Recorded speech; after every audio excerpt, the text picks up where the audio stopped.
Alors, maintenant qu'on vient d'établir la création, donc nous allons viser la partie de liste. Ok.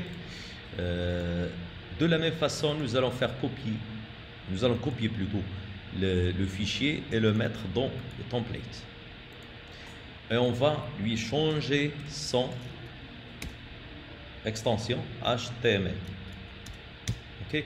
De la même façon, nous allons supprimer toutes les lignes qui font appel au JSTL, les préfixes de JSTL, FMT et C2 points et tout.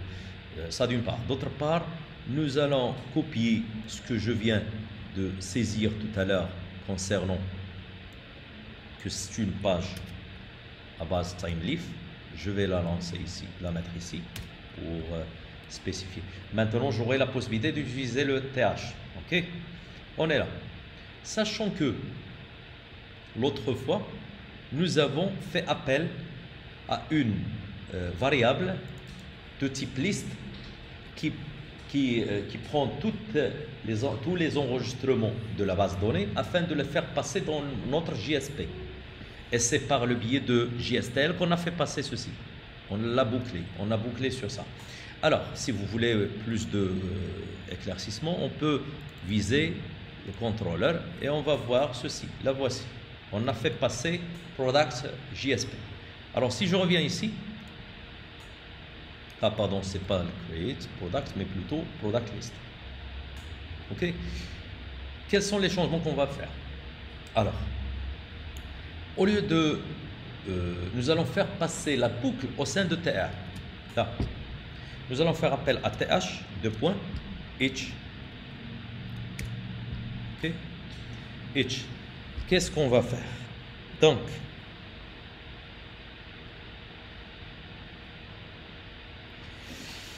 égal. Là, nous allons faire appel. Je réexplique une chose ici. L'autre fois, j'ai dit que product JSP, il va contenir l'ensemble des enregistrements, n'est-ce pas? Lorsqu'il boucle, il va s'arrêter à chaque enregistrement. Chaque enregistrement, ça va être un objet qui contient des attributs. Je les ai mis dans product. L'autre fois, je l'ai nommé non pay, mais plutôt product. Ok?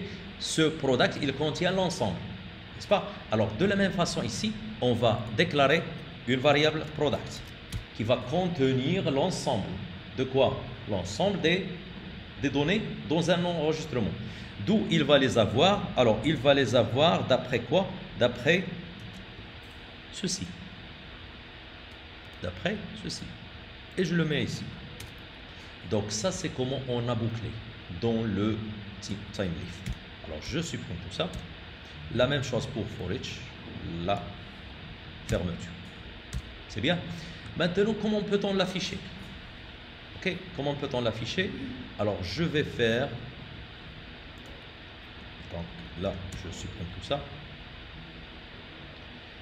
Donc, comment peut-on faire ceci?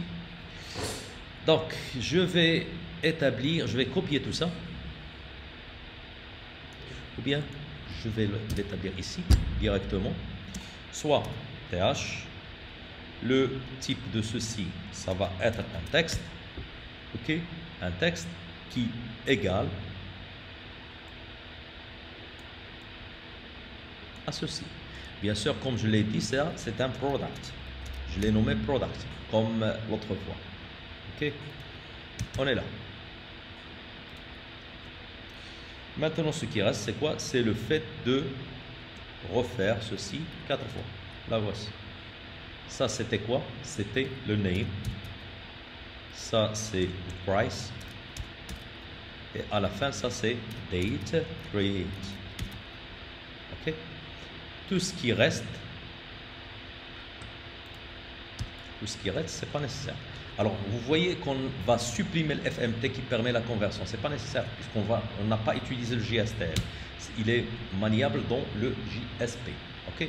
Pour les deux boutons qu'on vient d'ajouter en clic concernant le delete et update, on ne va pas en parler maintenant. On va exécuter plutôt pour voir si ça marche.